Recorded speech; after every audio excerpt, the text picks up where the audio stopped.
Hey guys, how are you? Mel from the 441. I feel like it's been a couple of days. I did do a bit of a video Friday about some new makeup that I got. So I decluttered that makeup a week ago or 2 weeks ago, and I didn't put it in the bin just in case I needed to use some of it. But now that my new chemical-free, titanium dioxide-free makeup has arrived, that can get trashed. At the moment though, I'm working on my emails. Last week I had over 161 emails, and I always freak out that in case I'm missing invoices that need to be paid or anything. So typical me, working away, and then I went, this is decluttering, I can record this. And I guess I know I've covered emails before, but it's totally okay to come back because there are certain things that you're going to constantly declutter. You know what I mean? Like, how many times am I going to go, oh, here's some rubbish I found. So yeah, I need to get back onto this. I am slowly working on finishing off my website. I actually decided to create a new website because I couldn't get the first website to go live. Then somewhere along the line I made the original website go live, but I prefer some of what I've done in the new website. So I'm going to try and merge what I've brought out in both of them, because I had like a really nice frequently asked questions and stuff put into the newer site. So that's one of my tasks for this week. My house is a mess at the moment. We went camping for the weekend, so got back yesterday, had to go to work for a little bit, and the stuff just got dumped everywhere. So there's about 3 loads of washing to be done. The dishwasher had been blocked, so I'm after fixing that. So I got to empty the dishwasher and reload it. My office once again has some stuff in here because one of the boxes that I used for camping to pack away everything, I use these large boxes that we get from Bunnings. You might have seen it in another video. I had borrowed that as my sorting box for the stuff that I'm decluttering and I need to find proper homes for. So until I had cleared spaces, I was using this box to put everything in it, and I just basically upturned it. It's not that bad. It's actually not that bad. It's just this and this. These are the clothes that I've got to give to my friends, and that pile, that's the clothes I have to return to the op shop. And those frames, I need to get some art in them and get them up on the walls, because I've decided to keep them all, that they will all work out quite well. But yeah, I need to... Last week I was complaining that there was like, I didn't know what to declutter. Now I feel like there's too much to sort through and declutter again, but that is life.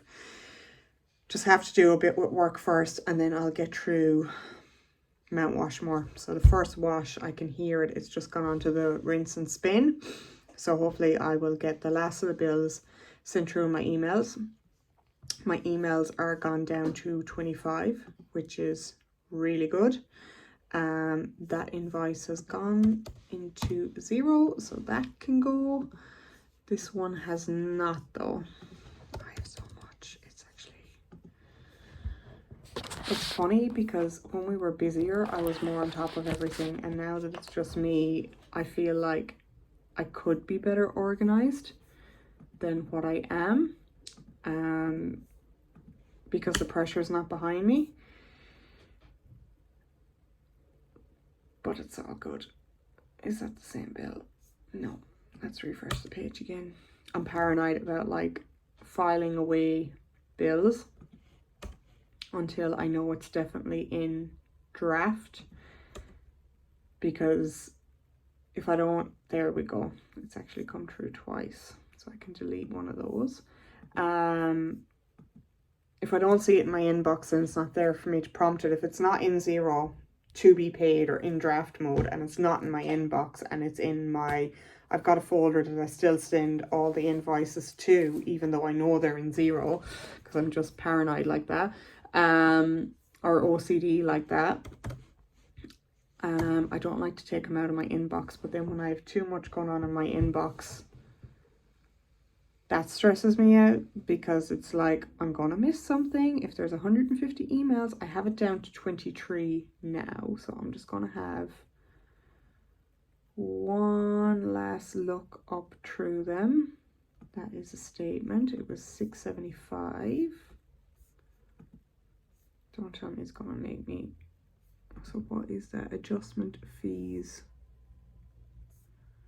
Okay, cool, awesome. So that can go to 0 as well, but I'll have to download it. Got Paul card fees. Save that. That can go into invoices.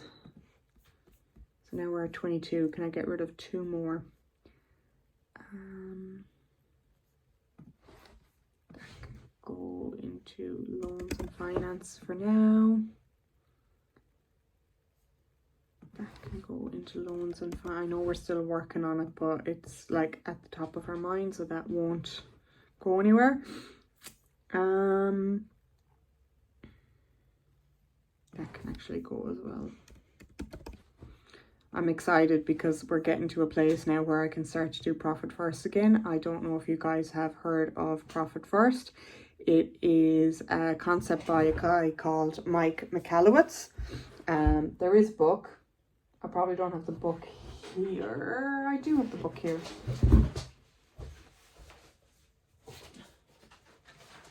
As you can tell, I've had it for a while because it's all like the corners are a bit wrinkly. But basically what you do, and I need to actually reread it because there's bits in there about like loans and stuff that he mentioned before, and the way our business model was, I was kind of like, that doesn't apply to us, whereas now it will apply to us.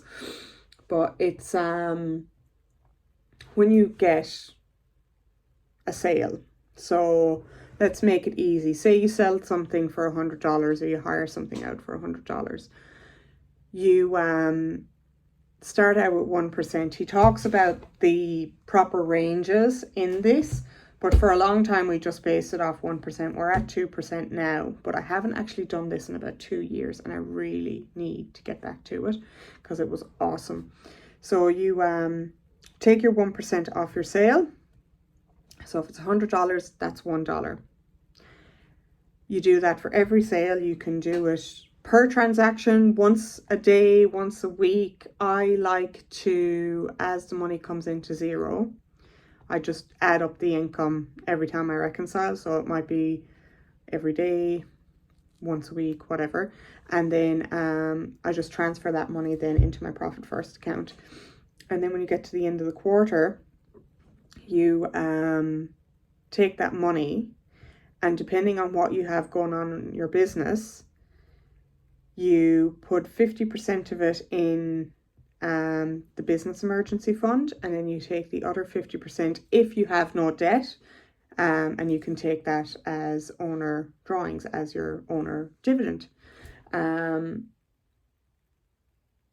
The first time we did it, we actually went away for 2 nights out of the profit, and that was 1% when we were a lot smaller of a company. He does say if you've got loans and stuff, to try and leave as much of it in the business as possible to pay off loans. But still, you know, go get an ice cream, go get a bottle of wine, go out for dinner, whatever it is, to celebrate the fact that you've just had a profit in your quarter. But it's a brilliant book. I highly recommend it. I am going to be rereading it again soon. I've got all of his books. Let's be real. I've got all of his books. I did do the Clockwork course, which was very good. I kept asking myself though, because the Clockwork course is all about removing the bottlenecks and training everyone up so that you can run the business without you in it. And that was one of my big goals. But I came to realize that you're always going to keep looking for problems, you know, when there might not be problems, and it takes you away from the main picture. So I do still recommend Run Like Clockwork, read the book, get the course. I think they've got consultation, one-on-one consultants now. It is very good.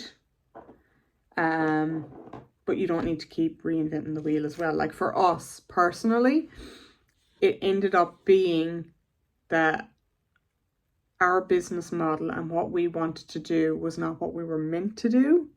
And over the course of the last year, we've kind of figured that out. And now we've culled a lot of our business, as you guys would know if you've seen any of my other videos, because I kind of get sidetracked and talk about random things. But now that we're kind of nearly back to basics and nearly fully reset, I want to just kind of get everything back in alignment and streamlined and everything. So one of the first things I want to do is get Profit First going again. And you know, he talks about like all the different accounts you need. So like if you guys are in Australia like me, this dude, Mike McAllowitz, he's on the back. He's got a beard now because this is an old photo. But he's our business barefooter, if that makes sense. So people in Australia know Scott Pape. He is the barefoot investor, and they both use similar analogies. It's the bucket. Can't remember what his was. It's the bucket for Scott, and the money comes in and then you divide off sections and you separate it. So before even reading Profit First with my bookkeeper, Fiona, who's amazing, my ex-bookkeeper, because I do it all myself now, she shut down her business, or she sold her business. We had already set aside money for tax and for super. So we worked out per week how much we need to set aside. We set that up to an automatic payment. In Profit First, it goes through all of that, and wages, and like it goes into a lot more than what I even do. But maybe rereading it again will give me a chance to set some of these things back up, and maybe we can do a read along or something. Like, I do want this page to be about the business stuff. I love the business stuff. Right now, my trajectory is kind of the opposite because I want to focus more on the energy work. But I've always wanted to be a fusion of the energy and then kind of like the structure that you can take from business and how to do business. But sometimes that structure needs the flow and the flexibility of energy work as well. Yeah. This is complete waffle again, guys. Like, I came on here to talk about decluttering emails, and I've gone on a tangent about Profit First and looking after your profits. But you know what? I'm going to upload anyway. So yeah, 5 seconds on emails, and then a bit of a life update, bit of a business update. That is the next day for you guys. Depending on how I'm going, I might film throughout the day because I know I have a bit to pick up on. So you might get a bit of like a week's worth of declutters in the one day. And I have to check the videos again and see if they're still uploading as private. Because I think when I upload from my phone, it keeps them private, if that makes sense. So yeah, I have a bit to do. And I want to upload this as soon as I hit stop, but I've got other videos that I need to upload. I also took some clips from Dwelling Up, so I might try and throw those into a bit of a video. To be honest, we didn't really do much of the touristy thing. We just kind of hung out at Lane Pool Reserve for most of the weekend, but I'll still get it up there because we didn't know how awesome Lane Pool Reserve was until recently. Yeah. All right, I better get to it. The washing machine just went off, so I'll get that wash out, get another wash on, and I'll chat to you guys later today. Cheers.